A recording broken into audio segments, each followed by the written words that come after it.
Hello, my name is Monica Glass and I'm a pastry chef in Philadelphia. Welcome to my home kitchen. I really love coffee, and being in Philadelphia, I particularly love La Colombe. So today I'm going to use some of their coffee to teach you how to make a super crunchy Craquelin profiterole supercharged with their coffee. And did I mention it's gluten-free?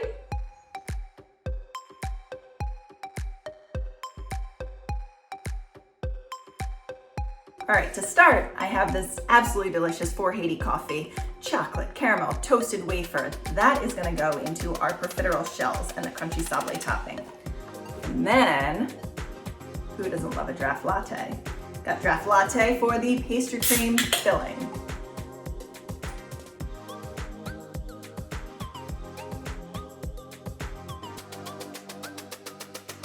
All right, so the first part of the recipe we're gonna make is the sablee for the crackling topping.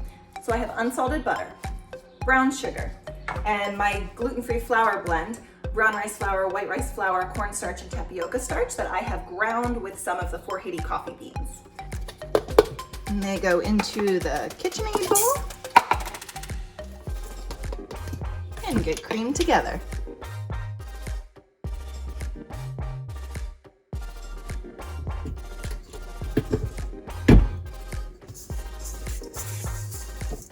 And we'll roll the rest of it together by hand.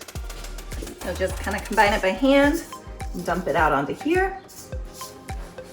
We're gonna roll it between 2 sheets of parchment.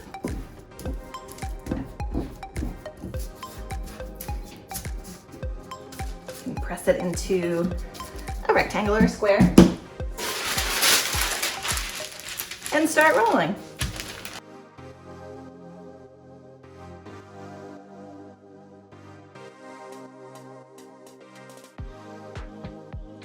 All right, we're good. So I'm gonna pop that in the freezer for just a little bit.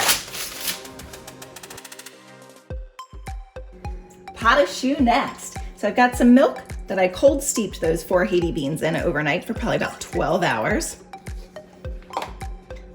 Some coffee that I actually brewed for the water, so it's extra coffee. Got butter. Forgot a little piece. Some salt and sugar. We'll bring that up to a boil.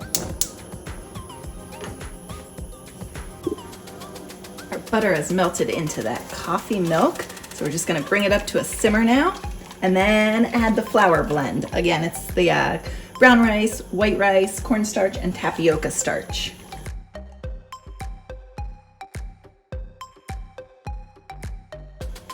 Starting to see little bubbles of simmer form, so we're gonna add our dry mixture. And this is where you wanna use all your arm muscle and just combine it all together. Once all of the flour is coated with the liquid, we're gonna cook and cook and cook and stir until all of that liquid evaporates and the mixture is nice and dry.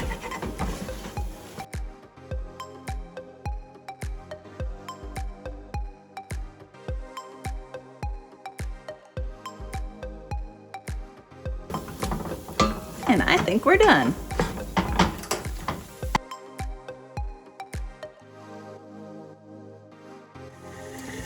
Once your mixture is no longer steaming and has cooled slightly, add your eggs, one at a time, so they each thoroughly combine and emulsify after each addition.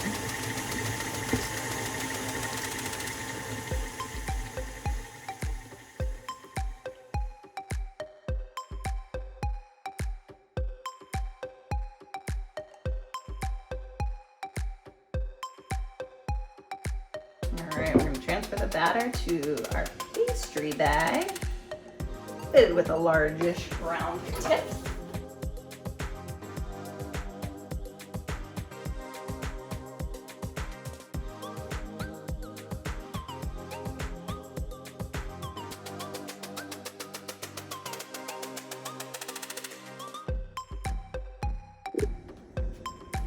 Grab that sablee out of your freezer. We're going to cut some rounds.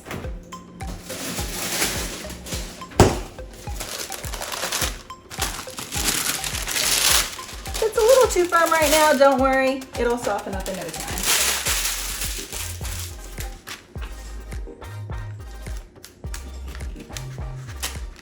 Got it around and put it on top of all the profiteroles.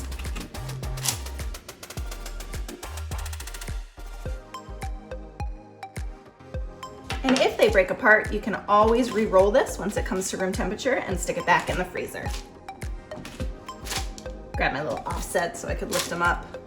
They don't come off the paper easily. They've all got their tops on, so I'm gonna pop them in the oven. 375 for about probably 20 minutes. I'm gonna set the timer for 10 and check them after that.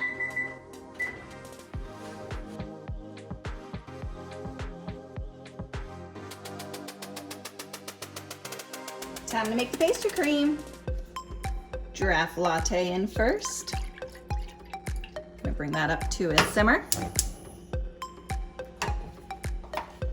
In this bowl, we'll have the sugar, cornstarch, salt.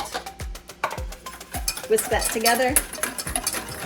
Make sure to get rid of any lumps.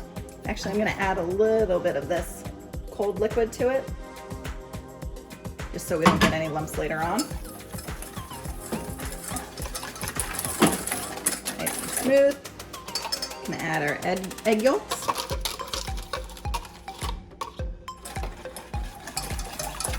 Whisk that together. Once this comes up to a simmer, we're gonna temper it right into the egg yolks.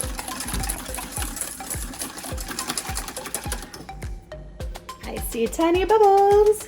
It's coming up to a simmer.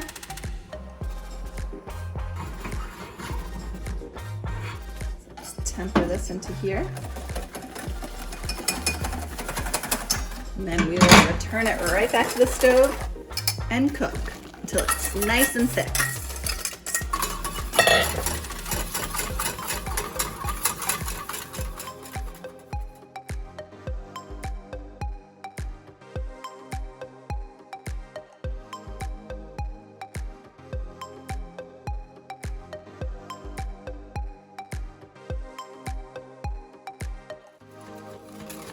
All right, and we'll turn it off the heat and add the butter. Just want to whisk in the butter so it's completely emulsified. All right, gonna transfer it to a sheet tray with plastic and cover it, pop it in the fridge and get it to cool down pretty quickly.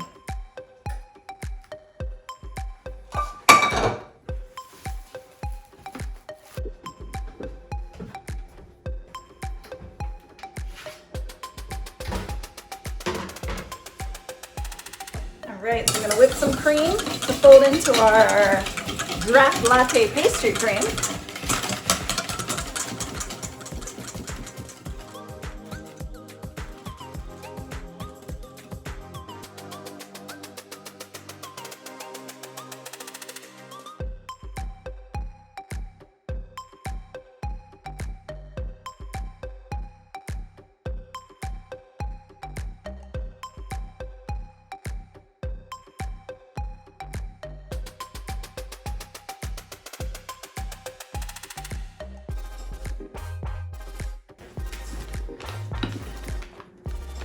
Put our draft latte cream in a pastry bag. And once the profiteroles are cool, you can fill them.